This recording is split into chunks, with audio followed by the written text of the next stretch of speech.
Hello বন্ধুরা, আমার YouTube চ্যানেলে সবাইকে স্বাগত। আজকে আপনাদের সাথে একটা চাউমিনের রেসিপি শেয়ার করব, যেটা হুবহু দোকানের মতো খেতে, আর টেস্টও কিন্তু দোকানের চাউমিনের থেকে কম না। আর এটা কিন্তু হেলদি, বলতে গেলে হেলদি এটা আর কি, শরীরের কোনো ক্ষতি করবে না। আর কয়েকটা টিপস দেবো যাতে চাউমিনগুলো সব ঝরঝরে থাকে এবং কিছু লেগে না যায়, একদম ঝরঝরে সুন্দর চাউমিন হয়। তো প্রথমেই আমি জল গরম করতে বসিয়ে দিয়েছি।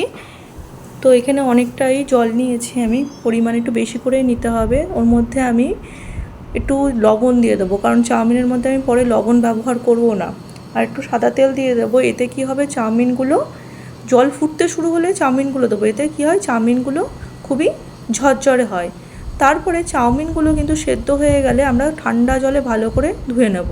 এবার একটা সস বানাবো। টমেটো সস নিয়েছি, ভিনিগার নিয়েছি, আর সোয়া সস নিয়ে একটা মিশ্রণ আমরা বানিয়ে নেব। এই সসটা কিন্তু বিভিন্ন রেস্তোরাঁয় দেয় আর কি, যার ফলে চাউমিনটা খেতে খুবই টেস্টি হয়।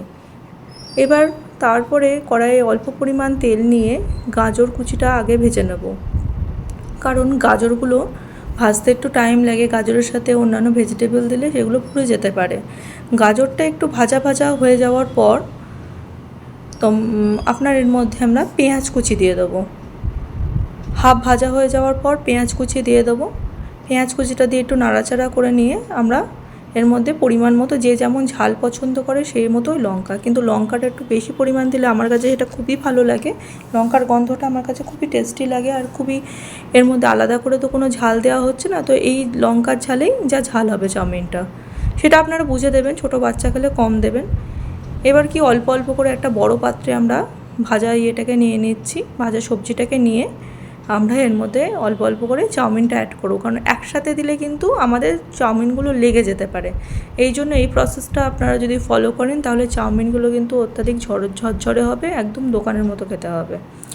তো আমরা এই পাত্রে আমরা কী করেছি, ভেজিটেবলগুলো তুলে নিলাম, ভাজা ভেজিটেবলগুলো দিয়ে একটু নাড়াচাড়া করে নিচ্ছি। আলাদা কিন্তু আমরা আর কোনো তেল ব্যবহার করব না, আর ডিম ব্যবহার করব না এর মধ্যে। প্রথমে অল্প একটুখানি সস দিয়ে নিলাম। তারপরে আমরা কি করব, চাউমিন দিয়ে দেবো। প্রথমে অল্প পরিমাণ চাউমিন দিয়ে আমরা মিশিয়ে নেব জিনিসটাকে, নাহলে একসাথে অনেক হয়ে গেলে আমরা সেটাকে মেশাতে পারবো না এবং লেগে যাবে গায়ে গায়ে।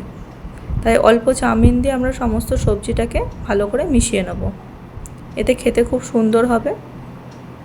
আর যেটাই সিক্রেট মশলা সেটা হলো চিকেন মশলা, যেখানে রেস্টুরেন্টগুলোতে দেয় দোকানের হুবহু। এই জন্য এর টেস্ট কিন্তু আমরা বানিয়ে তো খেয়েছিলাম হুবহু রেস্টুরেন্টের মতো, কোনো অংশে কিন্তু কম হবে না রেস্টুরেন্টের স্বাদের থেকে। তো এইভাবে আপনারা অবশ্যই করবেন, বাড়িতে করে আমাকে জানাবেন। আর কে কোথা থেকে দেখছেন আমার ভিডিওটা অবশ্যই আমাকে কমেন্ট করে জানাবেন। আমার ভিডিওগুলো যদি ভালো লাগে লাইক, সাবস্ক্রাইব আর শেয়ার করবেন, আর আমাকে কমেন্ট করে জানাবেন আর কি রেসিপি জানতে চান। তাহলে আজকের মতো আসি, টাটা।